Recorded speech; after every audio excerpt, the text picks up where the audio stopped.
కొన్ని కొన్ని వాక్యాలు ఎట్లా రాస్తారు అనేది నేర్చుకుందాం. ఇవన్నీ కూడా మనకి రియల్ లైఫ్ సిచ్యువేషన్స్ అనమాట. ఇవన్నీ మీరు ఎప్పుడు వాడేటువంటివి, కానీ మనం జాగ్రత్తగా నేర్చుకోవాలి. ఇవన్నీ కూడా ఇవన్నీ బేసిక్స్ అనమాట ఇవన్నీ.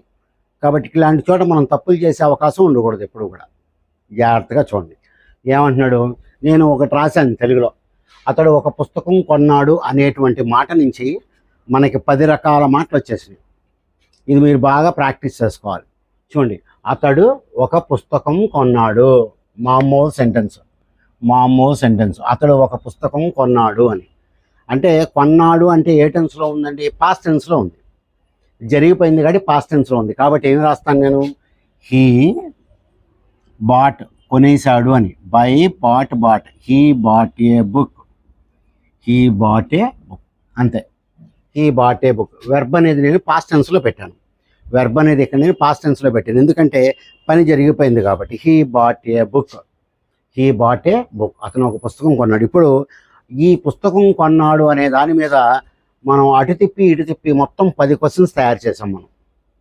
10 క్వశ్చన్స్. ఇప్పుడు ఒక్కొక్కటి చూద్దాం. అతను పుస్తకం కొన్నాడా? Question form. అతను పుస్తకం కొన్నాడా? చూడండి, ఇక్కడ పుస్తకం కొన్నాడా అనేది మనకి past టెన్సేగా.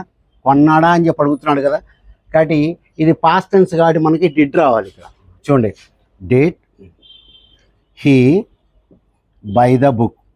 Did he buy the book అయిపోయింది. Did he buy the book. ఇక్కడ మీరేం గుర్తుపెట్టుకోవాలి? డిడ్ వచ్చిన తర్వాత వెర్బ్ ప్రజెంట్ టెన్స్లో ఉండాలి అని గుర్తుపెట్టుకోవాలి. ఇక్కడ బాట్ వచ్చింది, ఇక్కడ మనకి డిడ్ తర్వాత మనకి ప్రజెంట్ టెన్స్ వచ్చింది. Did he buy the book అంటే అతను పుస్తకం కొన్నాడా అని.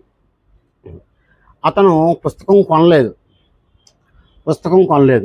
కాబట్టి ఇక్కడ మనం నెగిటివ్ రాస్తున్నాం. నెగిటివ్ రాయాలంటే ఆల్రెడీ మనకి ఇక్కడ డిడ్ వచ్చింది.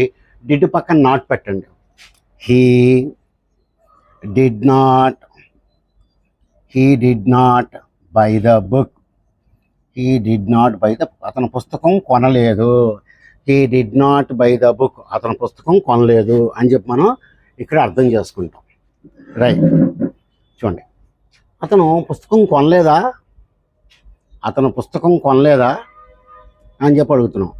అప్పుడు ఏం చేస్తాం మనం? చూడండి, did he buy the book అంటే అతను పుస్తకం కొన్నాడా అని. అతను పుస్తకం కొనలేదా అంటే ఏమంటాం? Didn't he buy the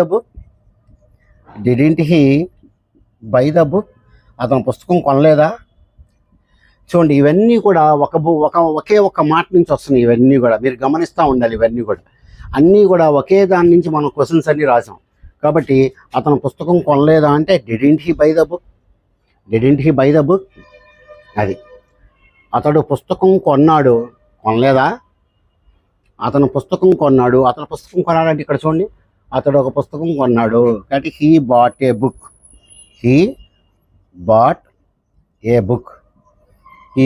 book. కొనలేదా అంటే తెలుసు నాకు, ఆయన పుస్తకం కొన్నాడని తెలుసు, నేను మళ్ళీ అడుగుతున్నాను ఆయన. So he bought a book. Didn't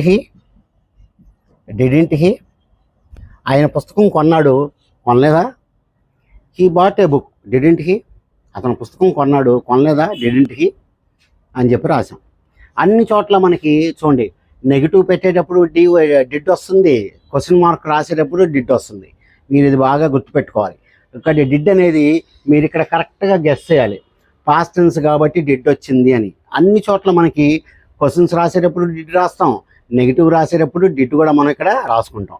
so he bought a book. Didn't he అతను పుస్తకం కొనలేదా? అతడు పుస్తకం ఎక్కడ కొన్నాడు? వేర్ పెట్టి రాయండి. Wear did he buy the book.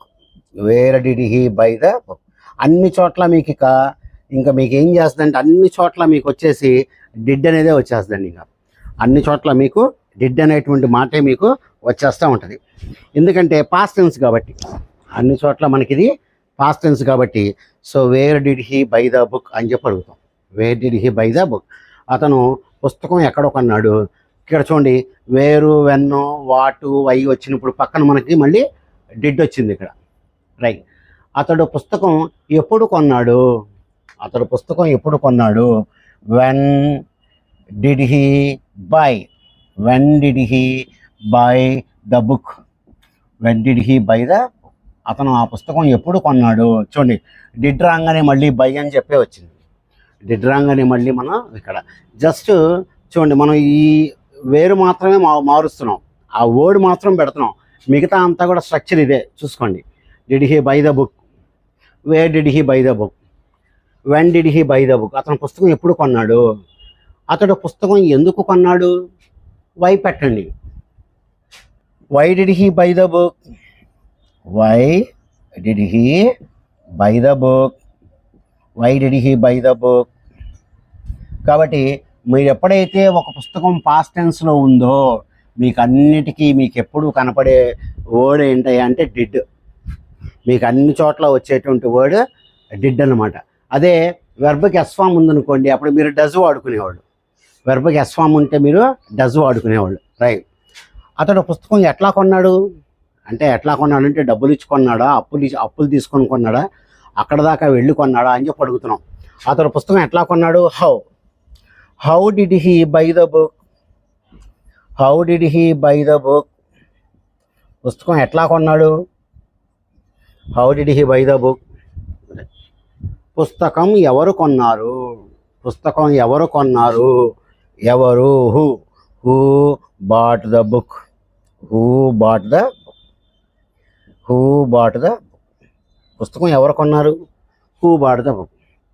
అతడు ఏం కొన్నాడు, అతడు ఏం కొన్నాడు, what did he by, what did he by. అతను ఏం కొన్నాడు, వాట్ డిడ్ హీ బై అనగానే హీ బాట్ ఏ బుక్ అని చెప్తారు.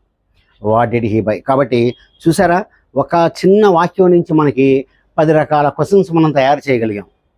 కాబట్టి మీరు అట్లాగా తయారు చేయగలిగితే మీకు స్పోకెన్ ఇంగ్లీష్ వస్తున్నట్టే లెక్క. కాబట్టి మీరు చిన్న చిన్న వాటి మీదే కాన్సన్ట్రేషన్ చేయాలి. ఒకసారి మళ్ళీ రివిజన్లోకి వెళ్దాం. అతడు ఒక పుస్తకం కొన్నాడు, he bought a book. Bought అనేది మనకి పాస్ట్ టెన్స్లో ఉంది. కాబట్టి ఇప్పుడు మీరు క్వశ్చన్ చేయాలి అన్నా, నాట్ పెట్టి చెప్పాలి అన్నా మీకు డిడ్ ఒకటి ఇక్కడ గత్యంతరం, ఇంకోటి లేదు. కాబట్టి చూడండి, పుస్తకం కొన్నాడా question form. So did he buy the book, did he buy the book. Did వచ్చేటప్పటికి ఇక్కడ మనకి వెర్బ్ ప్రజెంట్ టెన్స్లో మారిపోయింది. Did he buy the book.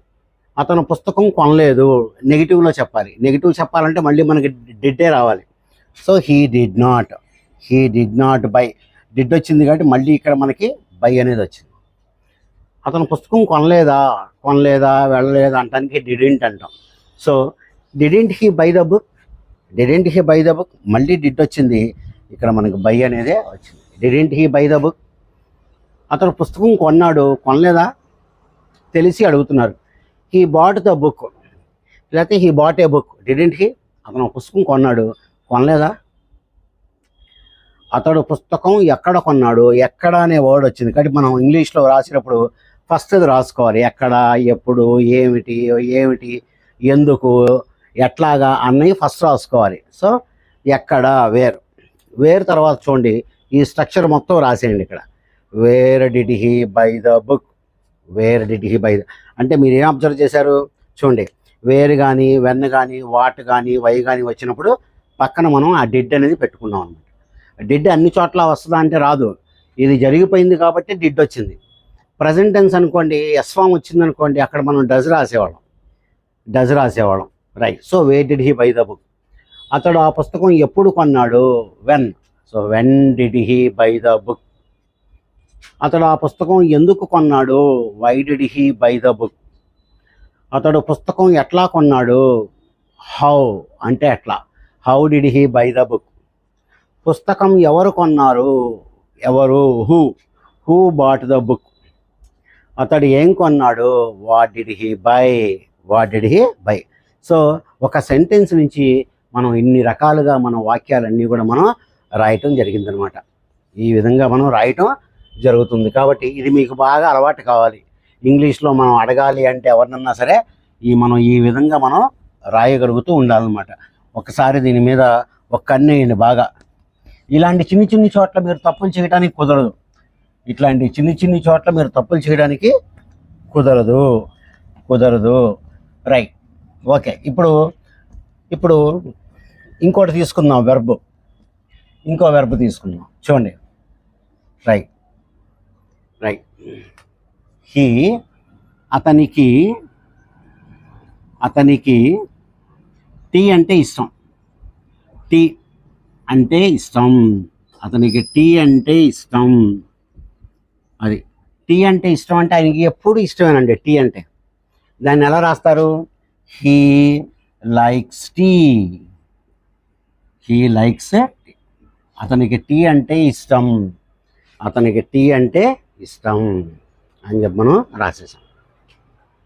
ఎస్వామ్ ఎందుకు వచ్చింది? రోజు జరిగే పని కాబట్టి, పక్కన సబ్జెక్ట్ ఉంది కాబట్టి మనకి ఇక్కడ ఎస్వామ్ వచ్చింది. హీ లైక్స్ టీ అనేటువంటిది మీరు ఇక్కడ పెట్టారు. ఇప్పుడు మనం క్వశ్చన్స్ రాద్దామండి. రైట్, ఏం రాద్దాం? అతనికి టీ అంటే ఇష్టమా? అతనికి టీ అంటే ఇష్టమా? టీ అంటే ఇష్టమా అని చెప్పి అడుగుతున్నాను నేను. కాబట్టి ఇక్కడ మనకి క్వశ్చన్ ఫామ్ అండి. క్వశ్చన్ ఫామ్ కాబట్టి ఇక్కడ మనం ఏం తెచ్చుకుంటాం? ఎస్వామ్ వచ్చింది కాబట్టి డస్ తెచ్చుకోవాలి. ఎస్వామ్ వచ్చింది కాబట్టి డస్ తెచ్చుకోవాలి. Does he like tea? Does he like tea? ఇక్కడ చూసారా, డస్ వచ్చేటప్పటికి వెర్బ్ మామూలుగా మారిపోయింది. డూ డస్ డిడ్ వచ్చినప్పుడు వెర్బ్ మామూలు పొజిషన్లో ఉంటుంది అని చెప్పి మీరు గుర్తుపెట్టుకోండి. రెండోది, అతనికి టీ అంటే ఇష్టం లేదు. ఆయన టీ ఇష్టపడడు అని. అతను టీ ఇష్టపడడు కాబట్టి ఇప్పుడు మీరు ఇష్టపడ్డు కాబట్టి డస్ పక్కన నాట్ పెట్టి రాయాలి. He does not like tea.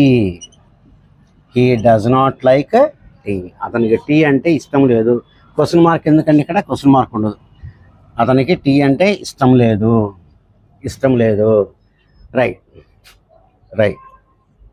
Okay. Right అతనికి టీ అంటే ఇష్టం కాదా? అతనికి టీ అంటే ఇష్టం.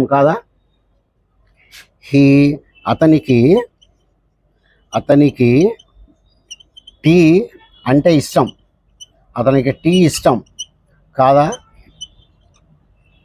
నేను తెలిసి అడుగుతున్నా, ఆయనకి టీ ఇష్టం కాదా? He likes tea. డస్ ఉందిగా ఇక్కడ మనకి. Doesn't he. అతనికి టీ అంటే ఇష్టం కాదా? అది right. Who likes tea? Tea ఎవరికి ఇష్టం? He likes tea.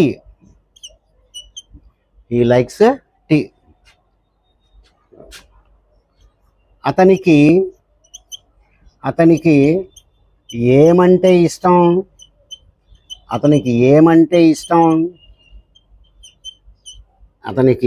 ఏమంటే ఇష్టం? ఇక్కడ నేను తెలుగులో రాయాలండి. రైట్ కదా. ఎవరికి టీ అంటే ఇష్టం?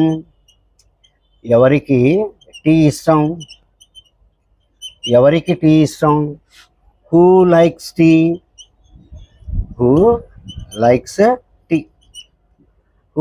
టీ? టీ ఎవరికి ఇష్టం? అతనికి ఏమంటే ఇష్టం? ఏమిటి అంటే వాట్ డస్ హీ లైక్?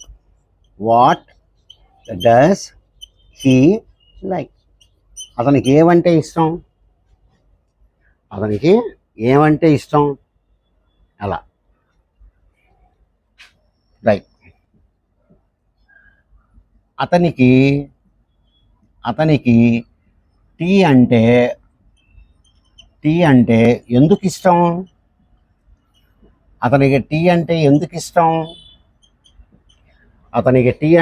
ఇష్టం? ఎందుకు అనేది రాయండి. Why does he like tea? Why does he